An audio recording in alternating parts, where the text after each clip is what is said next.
네, 오늘 다뤄볼 주제는요. 바로 이 샤페론이라는 특별한 단백질에 대해서 알아보겠습니다. 우리가 지금까지 다루고 있는 이 세포들 안에는요. 되게 여러 가지 종류의 단백질들이 있겠죠. 그 중에서 이 샤페론이라고 불리는 애들은요. 다른 단백질의 접힘, 올바른 폴딩을 도와주는 단백질들을 우리가 모아서 다 샤페론이라고 부르게 되는 것입니다. 지금까지 배운 걸 한번 간단히 살펴보면요. 아미노산은 먼저 20가지로 이루어져 있었죠. 이 20가지 아미노산이 펩티드 결합을 하고요. 그 결과 단백질의 1차 구조가 만들어집니다. 즉 폴리펩티드가 만들어진 거죠. 이렇게 만들어진 1차 구조는요. 2차 구조와 3차 구조, 경우에 따라서 어떤 단백질들은 4차 구조까지 존재하기도 하는데요. 이렇게 폴리펩티드의 1차 구조에서 단백질이 고유한 기능을 할 수 있는 3차나 4차 구조까지 이렇게 접히는 과정을 단백질의 접힘, 즉 폴딩이라고 불렀습니다. 이렇게 단백질의 1차 구조인 폴리펩티드에서 3차 구조까지 올바르게 접히는 과정이 중요한 이유가요. 바로 이 단백질의 3차나 4차 구조가요. 바로 고유한 기능을 하기 때문이죠. 즉 우리가 어떤 특정한 단백질이 바로 이 고유한 기능을 나타낸다는 것은 그 단백질만의 고유한 3차 구조를 가지기 때문과 같은 말이라고 보시면 되겠습니다. 자, 근데 여기서 문제가 하나 발생하는데요. 우리가 이 3차 구조의 단백질이 고유한 기능을 하기 때문에 중요하다고 지금까지 말씀을 드렸는데요. 그럼 이 3차 구조의 단백질 구조가 어떠한 요인에 의해서 1차 구조로 다시 돌아가는, 즉 변성이 된다면, 단백질이 변성이 된다면 고유한 입체 구조를 잃기 때문에 기능을 못하게 되는 거죠. 밑에 그림을 한번 보시면요. 자, 왼쪽에 노말 프로틴이라고 되어 있죠. 이 노말 프로틴이라고 된 게 고유한 기능을 하는 단백질의 3차 구조나 경우에 따라서는 이제 4차 구조일 수도 있고 3차 구조나 4차 구조를 나타내는 고유한 기능을 하는 단백질이 되겠는데요. 이러한 3차 구조의 단백질이 디내추레이션, 그러니까 변성이 될 수가 있다는 거죠. 이런 단백질을 변성시키는 변성 요인에는요. 여러 가지가 있을 수 있겠지만 대표적으로 열을 가한다거나 단백질에 열이 가해진다거나 pH가 변한다거나 염 농도의 변화, 그러니까 솔트 농도가 변화되는 이러한 조건이 만들어졌을 때 변성이 잘 일어난다고 알려져 있습니다. 그러니까 단백질에 열이 가해지거나 pH가 변한다거나 솔트의 농도가 변하는 이러한 환경이 되면 정상적으로 기능을 하던 이 3차 구조의 단백질이요.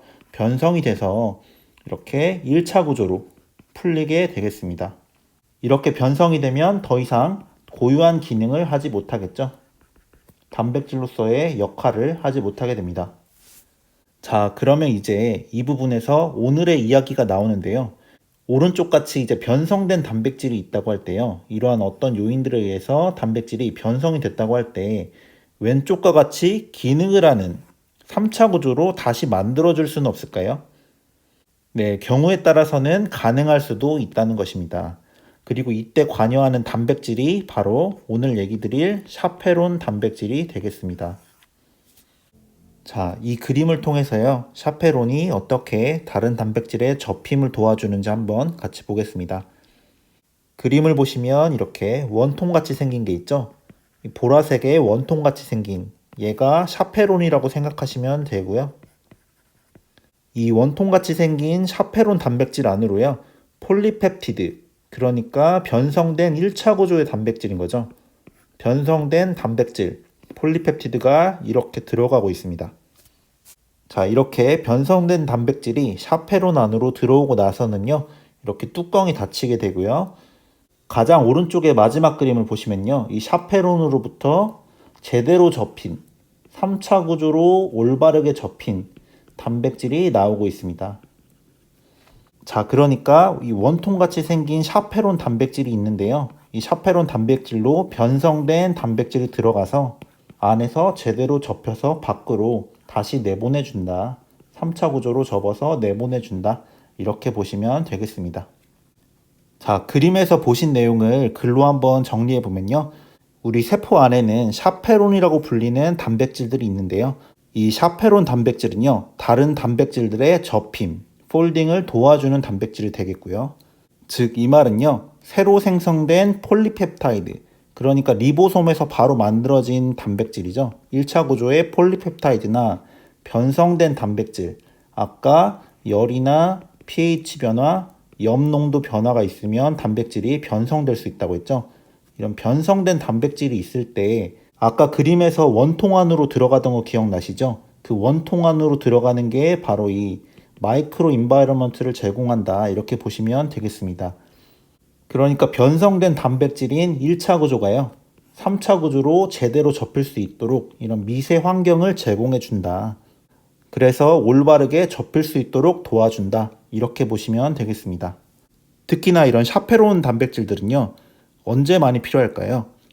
다른 단백질들이 변성이 많이 되는 조건, 그러니까 세포가 열을 많이 받거나요, 열을 많이 받거나 스트레스를 받는 이런 단백질이 변성되는 조건에서 같이 많이 발현되는 특징이 있다고 합니다. 대표적인 샤페론 단백질의 종류를 보시면요, 샤페로닌이라는 애도 있고요. 그리고 여기 HSP라 적은 애는요, 힛샥 프로틴의 약자입니다. 그러니까 힛샥 프로틴이란 거는 세포가 열을 받았을 때, 열 충격을 받았을 때 아까 샤페론이 많이 발현된다고 했죠. 그러니까 열 충격을 받았을 때 많이 발현된다 해서 HSP, 힛샥 프로틴이라 부르는 거고요. HSP 60이나 HSP 70, 뭐 이런 애들이 대표적으로 있습니다. 그리고 박테리아, 이콜라이 같은 박테리아에서도 샤페론이 비슷한 애들이 있는데요. 그런 애들은 그로이엘이라고 부르게 됩니다. 그러니까 앞으로 샤페로닌이나 힛샥 프로틴, 그로이엘 이런 단어를 보시면요, 다 샤페론 단백질을 떠올려 주시면 되겠습니다. 자, 마지막에 적혀있는 내용을 보시면요, 미스폴디드 프로틴은 프로테아좀에 의해 분해된다, 이렇게 적혀있는데요. 이 말은 무슨 말이냐면요, 자, 지금까지 우리가 이 샤페론이라는 단백질에 의해서요, 다른 단백질이 변성된 게 올바르게 3차 구조로 접혀진다고 했죠. 그런데 샤페론이 100% 다 제대로 접어줄 수만 있는 건 아니고요.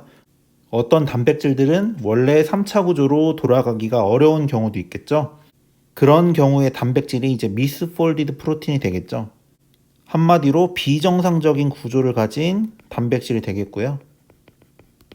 이런 비정상적 구조를 가진 단백질은 암이라든지 다른 질병의 원인이 되기도 합니다. 그러니까 세포 입장에서는 최대한 이런 비정상적인 구조의 단백질은 분해해서 빨리빨리 없애버려야겠죠. 그렇게 없애려면 바로 이 프로테아좀이라는 애가 관여해서 분해를 해주게 됩니다. 자, 이렇게 해서 오늘 샤페론 단백질에 대해서 알아봤는데요. 이 그림을 가지고 마지막으로 한번 총정리를 해보겠습니다. 자, 그림의 왼쪽 윗부분부터 시작을 해보면요, 이렇게 네이티브 프로틴이라고 되어 있죠. 그림 왼쪽에 이제 네이티브 프로틴은 기능을 하는, 정상적인 역할을 하는 3차 구조의 단백질이 될 테고요. 3차 구조의 단백질. 근데 이러한 단백질들은 경우에 따라서 변성이 될 수가 있다고 했죠. 변성을 시키는 요인들에는 열이 있고요. 열을 가하거나 산화적인 스트레스가 있을 수 있고요. 여기에 추가를 하자면 이제 pH가 변하거나 pH 변화나 염농도의 변화, 솔트 농도의 변화도 변성을 일으킬 수 있는 요인이 됩니다. 그러니까 이러한 여러 가지 요인에 의해서 정상적이던 단백질이 1차 구조로 이렇게 변성이 될 수가 있는 거죠. 변성이 되면 이제 미스폴디드 프로틴이 되는 거고요. 근데 문제는 이 세포 안에 이렇게 변성된 단백질들이 쌓이게 되면요, 변성된 단백질들이 축적이 되게 되면 얘네들끼리 서로 응집이 돼가지고요, 결국에 이렇게 어그리게이션이 일어나게 되고, 이게 바로 암이나 어떤 신경퇴행성 질병, 이런 다양한 질병의 원인이 돼서 이게 문제가 된다는 거죠. 그러니까 세포 입장에서는 최대한 이 변성된 단백질들이 쌓여서 질병으로 가는 것을 막아줘야 되는데요. 자, 그 첫 번째가 이제 샤페론, 우리가 오늘 배운 샤페론이 있죠. 이 변성된 단백질이 이 오른쪽으로 샤페론 쪽으로 이동을 하게 되면 이 샤페론 단백질에 의해서 아까 원통 구조 설명드린 그림 기억나시죠? 이 원통에 들어가면서 제대로 접혀서 다시 나오게 된다. 즉 샤페론 단백질의 도움을 받아서요, 변성된 단백질이 제대로 접혀서 다시 기능을 하는 3차 구조의 단백질로 돌아가는 방법이 첫 번째가 있고요. 두 번째 방법은 바로 이 밑에 쪽 그림에 있는 부분인데요. 변성된 단백질을 그냥 분해시켜서 없애버리는 방법이 있습니다. 자, 이 그림 오른쪽 아래를 보시면요, 이렇게 프로테아좀이라는 애가 있죠. 바로 이 프로테아좀이라는 애가 변성된 단백질을 만나서 분해시켜준다.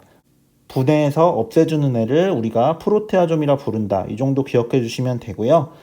그럼 이 프로테아좀이라는 애는요, 정상적으로 기능하는 단백질 말고 이 변성이 되는 단백질, 이 우리가 분해시키려는 변성된 단백질들만 골라서 선택적으로 제거를 해야겠죠. 선택적으로 분해를 해야 될 텐데, 그 기준이 되는 게 이 변성된 단백질들에는요, 이렇게 노란색의 유비퀴틴이라는 태그를 붙여 놓습니다. 이 유비퀴틴이라는 노란색 꼬리가 달린, 인식표가 달린 단백질들만 골라서 선택적으로 분해를 하게 됩니다. 그러니까 세포 안에 만들어진 이 변성된 단백질은요, 우리 몸에서 질병의 원인이 되기 때문에 가만히 냅둬서는 안 되고요. 첫 번째로 샤페론을 만나서 재사용을 하는 방법이 있고요. 재사용을 하거나 아니면 두 번째, 유비퀴틴을 붙여서 프로테아좀에 의해서 제거를 한다. 분해를 시킨다. 이렇게 정리를 하시면 되겠습니다.